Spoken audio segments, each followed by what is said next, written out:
Hi guys, my name's Seb Shooter, I'm the man on the Silver Mountain, and welcome back. Now today I want to talk about a little experience I had earlier this week, because this is going to be a bit of a rant video, but it's something that just boiled my blood after a little while, and it's one of these things that we should all be able to learn from, especially the person that I'm going to be talking about. So earlier this week, because my company has been gaining a bit more in the way of profile, thanks to YouTube, thanks to stuff on Google, thanks to a few other things that I've been doing, some of the opportunities that I've talked about in other videos, and some of the things that I've been throwing myself into. Unfortunately, as well as clients and people that might be interested in my services, and you guys and whoever else getting hold of that information to come and take a look at the channel, come and take a look at my social media, some of the other pages that I'm included on, and all of those kind of things. I've also just been inundated with salespeople, and most of them it's a case of like, oh, they're selling this product, they're selling that product, it's either useful for me or not useful for me at all. As an example of one that was useful, I still didn't take advantage of, because I had some other bits and pieces that I could kind of manage with instead.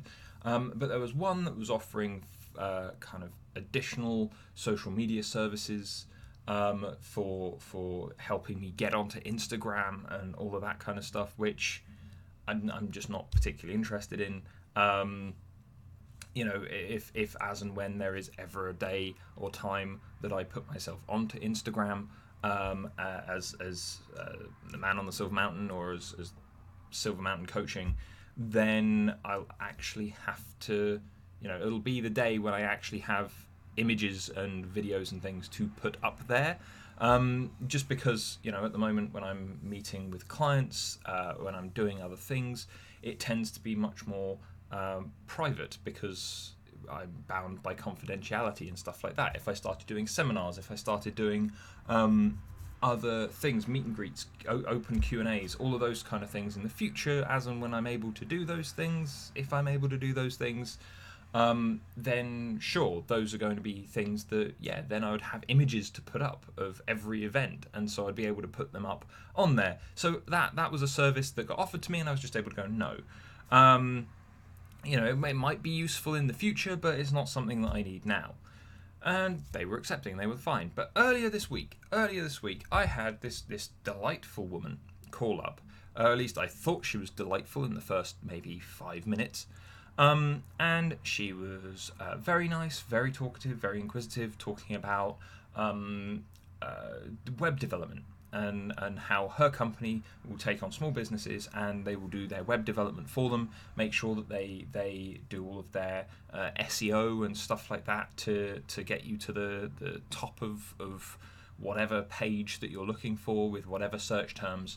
And it's like, sure, that's all very well and good, but then how much is this going to cost me?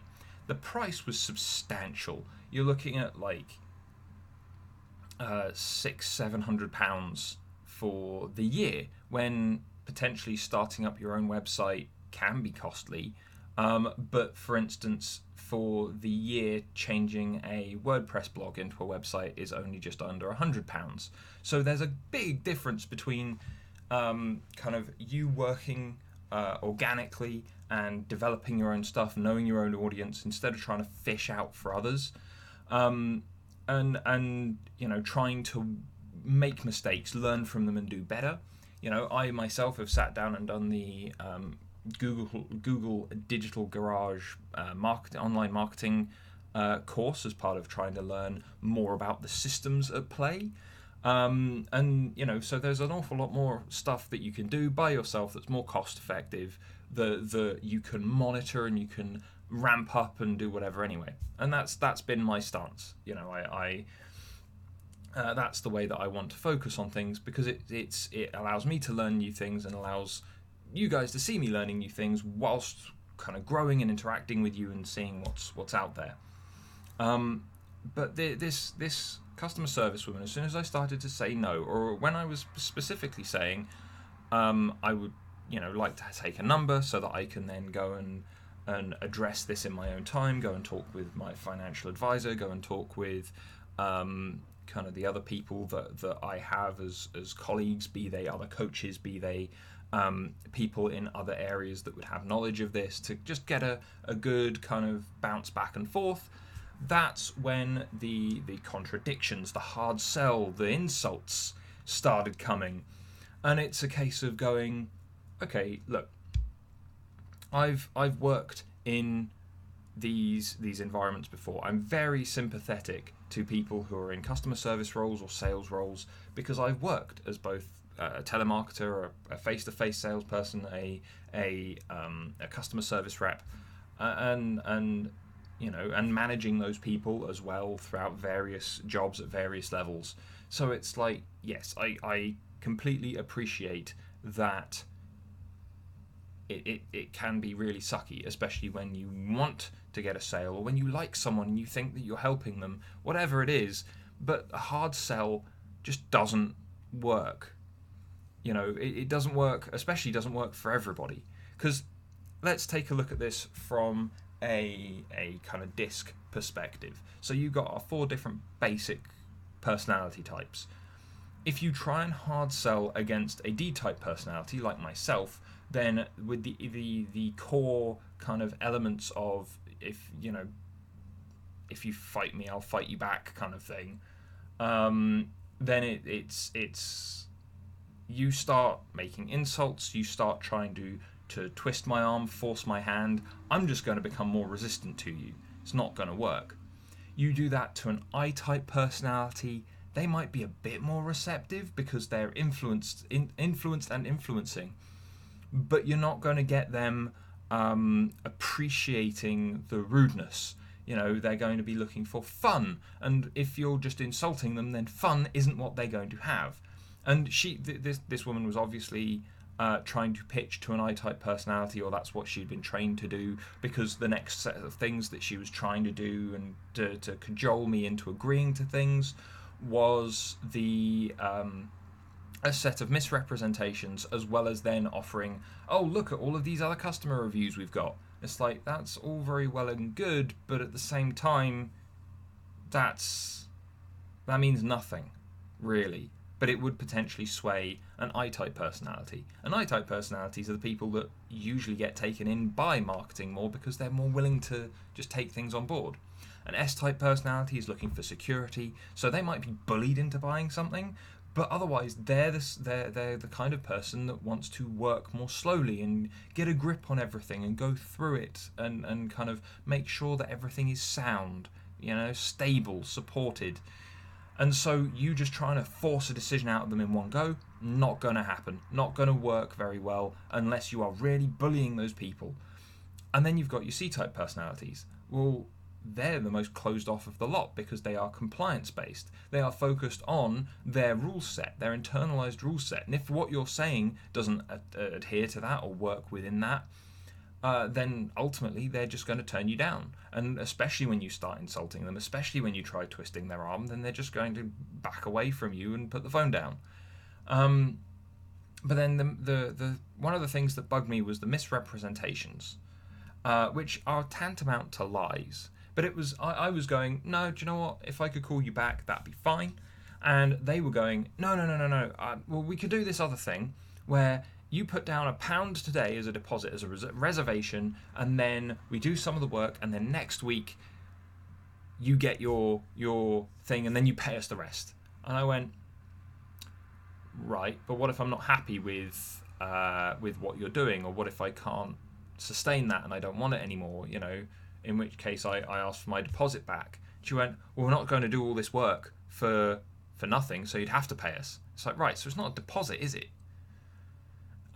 It's you hooking me into what you want. It's that hook. It's something that sounds good, that probably isn't good, that gets her organisation their way. More money, an extra sale, whatever. And it's a case of going, look, it's easy to see through this, because I've been in those environments, and what I do for a living is ask questions and pick things to pieces, in the nicest possible way to help people, I might add. And so looking at this situation where you're just trying to twist my arm, force me into things, try and trick me into saying yes.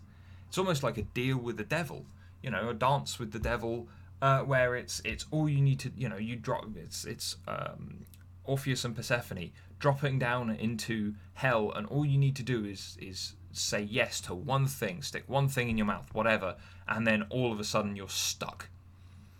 And the only response in the end, because she wouldn't drop it after almost an hour's worth of being berated, was to just go, no, thanks for calling, but this just isn't. I have no inclination to work with your company after you have been such a terrible and toxic individual. And so what can we learn from this thing that I went through the other day? Well, firstly, be skeptical. Be skeptical of people selling you stuff. Don't let yourself be bullied into things. Don't let yourself be tricked. Always ask. Always summarize and ask the questions. Like the one of the things that I did was she told me how all of it would go down. And I went, right, okay, so this happens, then this happens, then this happens, and then if I'm not happy, then this doesn't happen. And she went, no, then you need to pay us anyway. Then we own you at that point. And it's like, right, so everything you've just said is a lie because this happens and this happens and this happens, and then this is a thing that even if I don't want it to happen, as the customer, it has to happen. You're going to force it. So, no, I'm not wanting that. Always go back, always summarize, always make sure you've understood what's being said, and don't say yes to anything until you've got that kind of clarification. When you've got things like contracts and stuff like that, read them through first before you've got the full breadth of things. And even then, people can go back on them, people can screw you around. I've been having that recently with one of the organizations that I'm working with. And it's like they will put you out there, they'll do whatever, and they'll make it sound very good. Everything will work perfectly up until a point, and then they will get lazy and they will stop caring. Whether it's something that they could help, whether it's something that's a problem that's been caused by whatever it is that they're doing, people will still potentially let you down because people suck. But when it comes to someone trying to put you on the spot, trying to get you on side, especially when they're trying to part you with your money or your resources or your time, don't let them. Always make sure that you clarified, always make sure that it's the right thing for you, always make sure that you know the ins and outs of it before saying yes at all. And if someone is going to insult you, trick you, whatever else, just don't do business with that person. The way that she was insulting me, I was saying, look, I want to go and confer with my other experts, essentially getting a second opinion on the service that you're offering, in which case, that's a well-advised thing to do rather than making a snap decision that loses me potentially nearly £1,000. And yet her responses to that were things like, oh, well, who's your boss, them or you? And it's like, well, no, that's not what I'm saying here. I'm saying that I want to go and consult people that have a greater knowledge set than you or I to allow for the best possible course for my business, and you are apparently here to offer the best possible course for my business. So if you are the best possible course, then I'll be back in touch fairly quickly. But if not, as I suspect you aren't, then I won't be back in touch. So what you're trying to do is isolate me and kind of keep me on your, dancing to your tune rather than going off and being better advised, which again is also a thing that gaslighters do. Who'd have thought? Isolating you from your friends and trying to make sure that your support network isn't there so that they are the only person that can manipulate and control you. So don't let that happen in any part of life, let alone just buying and selling stuff, but in any part of life. Don't let yourself be taken advantage of. And I just wanted to bring this to you guys and have a little rant about it because it was something that I just couldn't believe. Well, I've had some shitty phone calls with people over the last year or two since I started YouTube, since I've been kind of branching out more with the stuff that I want to do, and yet it's like this one call took the biscuit, you know, and it's just bizarre, very, very strange to have someone like that. I was in two minds as to whether or not I should go and make a complaint about her, or if I should give them a bad review. I might still do that. I'm not sure. I'm not sure if it's worth my time and effort, really. But either way, it's something that stood out to me as something that we can learn from. If you're a salesperson, go for the easy sell. Listen to what your customer, the person that you're approaching, actually needs and actually wants, including if they need more time to deliberate and more time to work with and more support from other people. You know, that's something that you need to give them as much as giving them the product. Yeah? Especially if they understand, like she was like, the stuff that we're offering, someone else might get it before you, or that we might change to a different offer or something like that by the time you call back. It's like, fine, I understand that. In which case, there's always going to be a way forward. There's always going to be a way around it. If you've got the best service that you're claiming that you have, then we will have an easy exchange later on and be able to work something out. Back off. You know, it's something that can be worked with. If you're a customer service rep or if you're a salesperson, let those people have the space that they need. Let those people have the extra information, and don't try and trick them. Don't try and insult them. Don't try and do anything like that. Just be reasonable, straightforward, and attentive to what your customer needs. That is how you make the sale. That is how you get repeat custom. Simple, straightforward. Yeah? If you're someone who is buying something or looking to buy something and you are approached, or if you approach someone else, don't be skeptical, healthily so. Have the conversation, make sure you understand all of it, and don't let yourself be bullied. If someone insults you, walk away. You know, don't let yourself become someone else's tool to an easy commission or to improving the numbers for their business for a quarter or whatever. You know, make sure that it's the right thing for you, because that way you won't regret the purchase. They'll appreciate the custom, and it'll all work out better overall. But anyway, guys, I'd love to hear your thoughts on this. What are the shitty experiences that you have had with salespeople who have been just too aggressive in their sale? You know, I've talked about how you shouldn't be shitty to sales reps and things, and throughout this entire conversation that I had earlier in the week, I was entirely pleasant and reasonable, and I even thanked her for calling at the end of the call and told her that I wished she had a nice day. You know, it's all about being polite and pleasant, but I'd love to hear what your horror stories are in regards to pushy salespeople.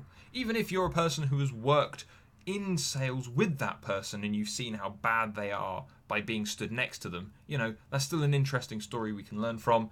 I'd love to hear them down in the comments. Otherwise, guys, thank you very much for watching, and I will see you in the video later. Take care. Thank you very much for watching, guys. If you enjoyed this video or found it interesting, then please drop us a like, share this video, and subscribe for more. And I will see you in the video later. Take care.